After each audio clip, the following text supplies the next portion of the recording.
Welcome to a new episode of DC Hotspots. I'm your host, Will Lash, and we're here for the final rehearsals for the Cirque Du Soleil show, Amaluna. And as you can see right here behind me, there's a big bowl of water, and so somebody, I believe, is going to jump in there. But hey, we'll wait for that. But we're going to go catch some of the other performers and do some backstage interviews. Stay tuned.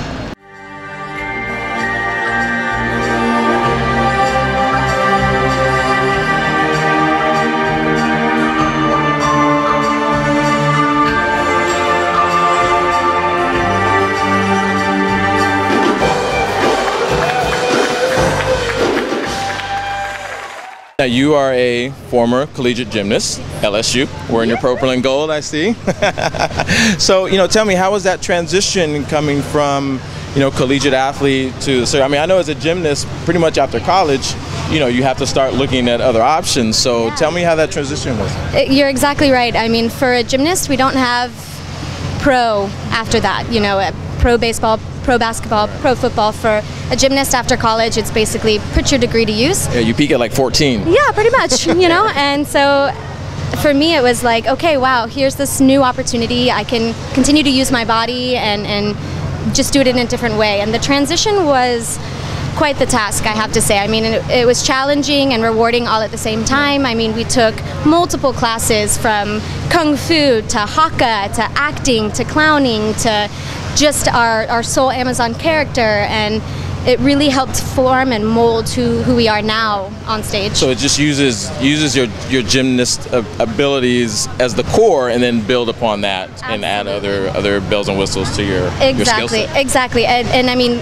for us, the whole athletic part, the whole sport part, obviously that was a bit natural, but now we have to try to find a way to make that athlete an artist. So we don't just go out on stage looking for a perfect 10, we go out on stage to see how more creative we can be and not make it look as gymnastics. Yeah. So which is more rewarding, the accolades you get as an athlete, doing the bar, doing the beam, all that stuff, or from the circus? I mean, there's always applause, but which do you get off on more, I guess? I mean, that's a really tough question, because even as an athlete in college, we still had that element of performance, because it's not like before college when you'd compete individually and you don't really have this fan base, but as a college gymnast you go and you compete a bit individually but really as a team, and then you have this huge fan base behind you, as your university, and little girls come, and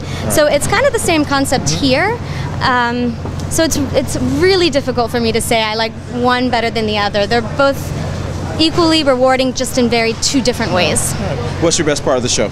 Your favorite part of the show? For me, I'd say my favorite part of the show would be pageant, which is the very beginning of the show. It's the very first moment that you see us, and it's a very powerful moment for us, I think, and it's that first chance that I get to actually look someone directly in the eye and to have this moment with them. So it's a really touching experience. All right, well, we look forward to seeing that. Thank you. All right, thank you, Summer.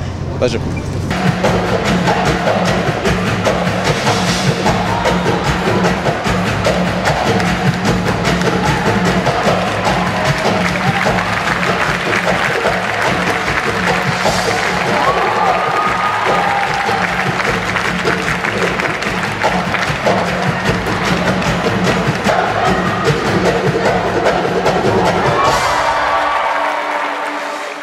Cirque has a way of pushing technology and finding technology. So when Meredith was designing the show, she wanted to create a very earthy, natural-based show. So we have a lot of denim in our show that's been dressed not to look like denim, but it looks fantastic on stage, has great depth, but it can be washed and thrown back on stage. So she also didn't want to use any dry cleaning in our show. So we travel the world, but she also wanted to use leather. So I said, I can do leather, but it has to be washable. So Cirque set about and found a way to back the leather and fuse it with other fabrics, so that I throw this in the washing machine, put it out to dry, and the next day it goes straight back on stage. Oh, wow. So is it like breathable? I mean, is it? Definitely, it's natural leather. Oh wow, yeah, that feels pretty good. Yep. So the good thing about natural fabrics is that we can rework them. So rather than just having a plastic fabric that is having to be thrown away at the end of its life, if we're using natural leathers and dyes like Summer you spoke to before, this is her corset. Yes. When the corset gets old and tired, because it's a natural fibre and a natural leather, we're able to repaint, redecorate, re-dye, get it back on stage. Yes. So, yeah, it's not about... It's all about. Yeah, it's about longevity. Longevity, and saving costs. Now, what about the reptile tails here? Okay, What so part of the costume? this is... What characters, rather? Most of the characters in Amaluna have a human silhouette. So, but we do have one lizard character, Callie, who wears this tail. This is actually the second tail. One is more mechanical. This is the one that needs to be able to go down a trap. It's made out of foam, but it also is very light, as you can feel, because it needs to.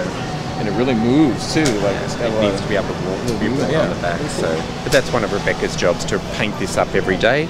As you see, it needs a little bit of a touch up there for the show. So, yeah, there's a lot of work, but it's a lot of fun. Okay, well, it's great. So now, whenever we see the show or any of the other, Cirque shows, we get a good idea. Because when you're looking from the distance, everything looks so bright, and the lights and everything's so colorful. But you don't really know all the detail that goes into all of these. Definitely, but the beautiful thing about the big top is the intimacy. I mean, no matter where you are sitting, you're going to be able to see the detail in this. And a lot of the performers are actually walking through the audience. So the person is not wearing this at a distance, but Miranda's walking past you in the audience. Okay, so, great. Yeah, all right, we can't wait to see the show. Well, thank you very much, Larry. Thank you.